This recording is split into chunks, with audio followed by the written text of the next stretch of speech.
S D ന്യൂസിലേക്ക് സ്വാഗതം. അങ്ങനെ ഇപ്പോൾ ലഭ്യമായിരിക്കുന്ന പ്രീസെയിൽ കളക്ഷനിലേക്ക് കടന്നു ചെല്ലാം. മലയാളത്തിലെ ടോപ്പ് 5 ലെവലിലേക്ക് എടുക്കുകയാണെങ്കിൽ മലൈക്കോട്ടെ വാലിബൻ 3,45,00,000 എന്ന് കേൾക്കുന്നു.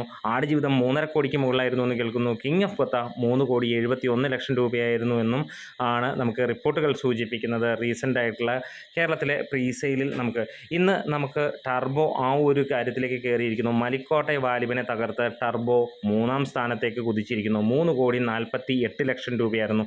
ഇന്നലെ വരെ എല്ലാവരും പ്രതീക്ഷിച്ചിരുന്നത് ഒരുപക്ഷെ ഇതിൻ്റെയൊക്കെ താഴെ പോകും. 3 കോടി ടച്ച് ചെയ്യുമോ, നമ്മൾ തന്നെ വിചാരിച്ചിരുന്നില്ല 3 കോടി ടച്ച് ചെയ്യുമോ എന്നുള്ളത്. എന്തായാലും ഇന്ന് ഞെട്ടിപ്പിക്കുന്ന രീതിയിൽ തന്നെയാണ് ഓരോ മണിക്കൂറിലും 4,000-ന് മുകളിലുള്ള ടിക്കറ്റുകൾ വിറ്റുപോകുന്നു. ഇനിയും മറ്റൊരു അപ്ഡേറ്റ് കൂടെ എന്ന് പറഞ്ഞു കഴിഞ്ഞാൽ ടർബോയുടെ ഓവർസീസിൽ 2 കോടിക്ക് മുകളിലുള്ള കളക്ഷൻ വന്നിരിക്കുന്നു. അതായത് മൊത്തം 5 കോടിക്ക് മുകളിൽ, ഒരുപക്ഷെ 6 കോടിയിലേക്ക് എത്തും എന്നുള്ളത് തന്നെയാണ് ഇപ്പോൾ ലഭ്യമായ വിവരങ്ങൾ. കേരളത്തിൽ 2000-ന് ഷോകൾ നടക്കുമെന്നും ഇന്ന് നമുക്ക് തിയേറ്റർ ലിസ്റ്റ് വന്നിട്ടുണ്ട്.